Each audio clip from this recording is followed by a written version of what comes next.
Hello, welcome to 3D printing. In this video, I'll be assembling this house, or I'll be assembling this haunted house that I made for Halloween. Let's scratch today's project. Halloween is coming out very soon in 2 days. So in my previous video, or like a couple of videos ago, I made a pumpkin, and today I made a haunted house like this. It's not the best design, but it's pretty good, I guess.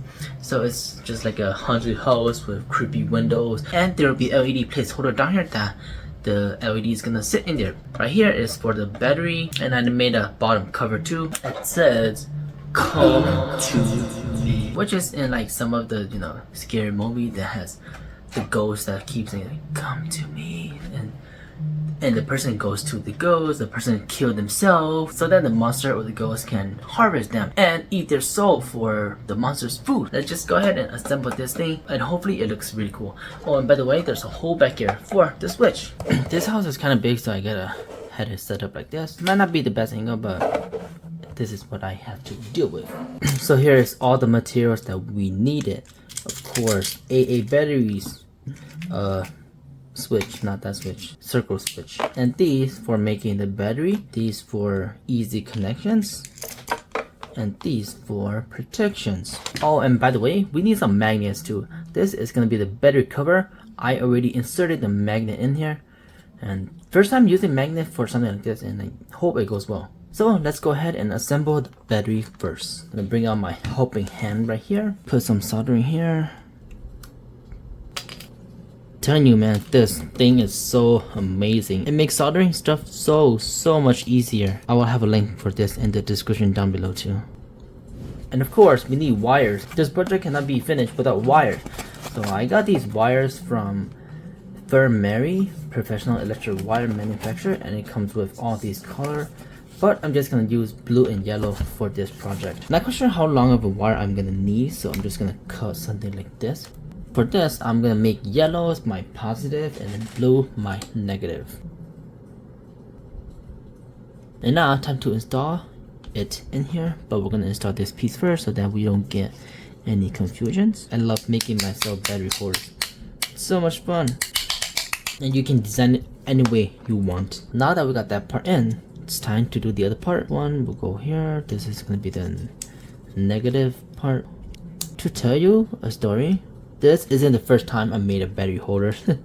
I've been trying to make this kind of battery holder for 2 battery for such a long time. I got a sample battery holder over there, and I've been trying to copy that sample holder battery for like a while now. And I modeled this kind of battery, but every single time I model, sometimes the battery stuck so well in there that I can't get out, and sometimes these things breaks while putting in the battery. So this is like my 10th revision of this battery holder, and I think I have perfected it. It sits very nice in there. It's not gonna come out until you pull it out. The other day I dropped all of these and I just randomly put them back, so I don't know which color is which. I'm planning just to go on warm white on all of them, but I don't know.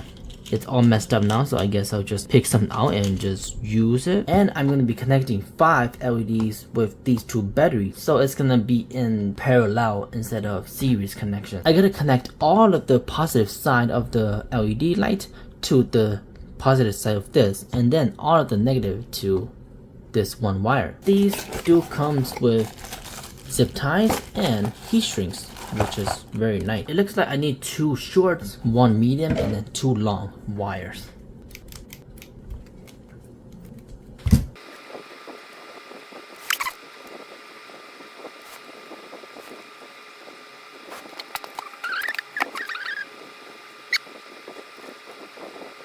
No, it's all falling apart.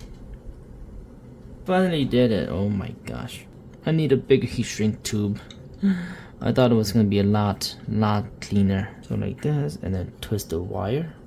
These wires are easily twistable, and then solder everything here, just like that. That is so much easier and nicer. But it's a good thing that I bought these heat shrink tube, and they are so much bigger. Let's test this first and see if it still works. Here's the LED. Oh no. No, that was the red LED. I just burned it. Oh, look at that. I just burned it. Dang it. When it burned, I hear it, and it's so sad. got the right away. Let's test it again. Yeah, there we go. It's a white one, so it's not gonna burn.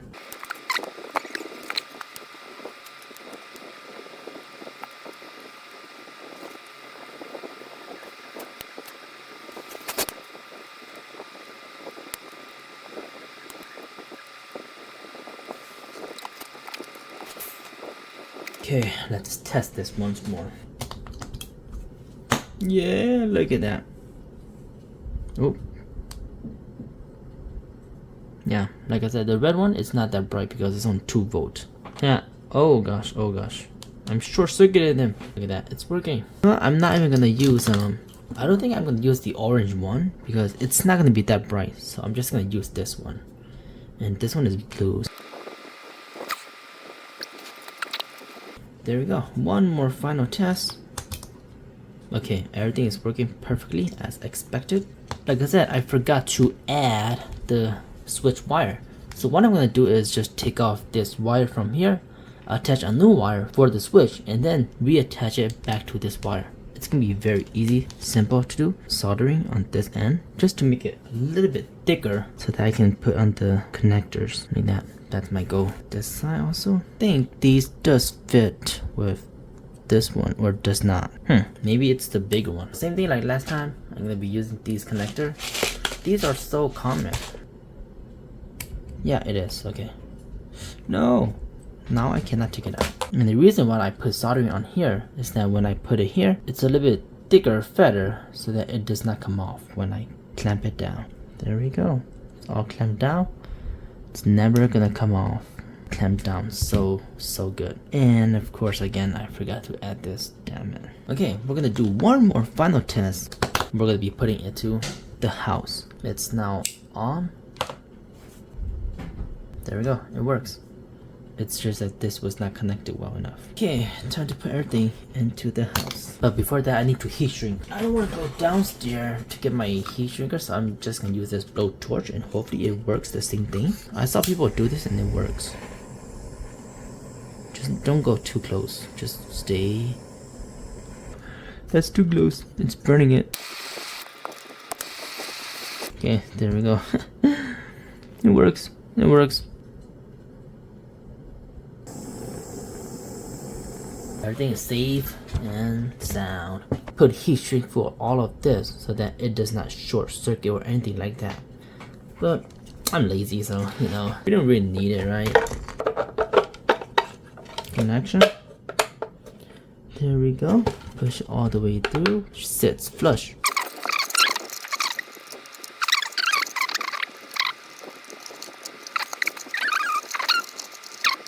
Okay, there we go. That's the best I can do.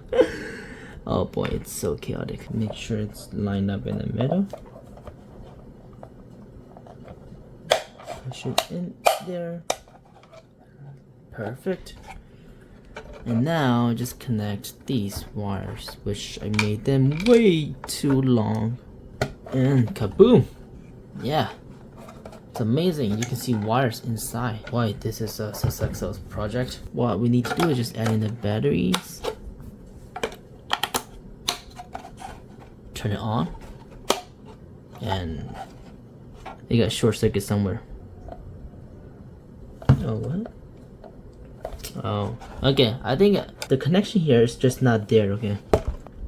There we go. Look at that. It works. It was just that one little connection that was not connecting. Okay. It looks so cool, but the red is not glowing. Like I said, the red is not glowing that well because it's only 2 voltage. So there's 4 hole here if you did not see it. Because it's okay. I think I gotta put a magnet here and then smash it. Okay, I've been trying so hard and it does not want to go in there. So I think I'm gonna have to heat press it in there. So just put a magnet here. Make sure it's the correct way. Put a magnet here and then just use my soldering tool. But this is magnet press insert. Ah, nice, it sticks to this, so it's even better. I hope this does not ruin the magnet. Okay, let's give it a test first. Yeah, there you go, it works. let's go.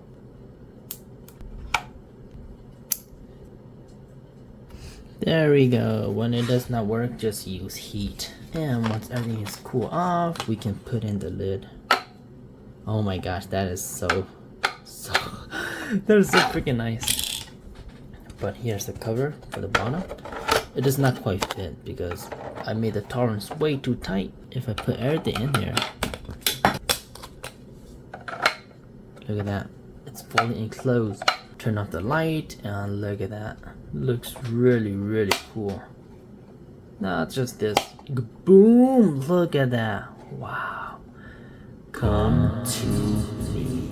Woo! So amazing. Okay, there we go. I finally made my haunted house for this year's Halloween, and it looks really cool.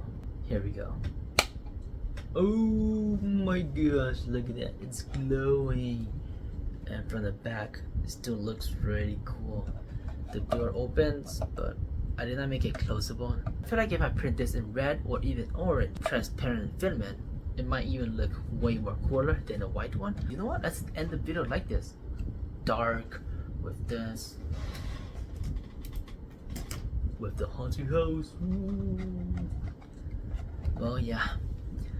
It took me 1 hour and 10 minutes to assemble this because of all the wirings. Everything is just so chaotic. It looks pretty inside there. I think I am in love with magnet now. It's just so easy. It sticks on there.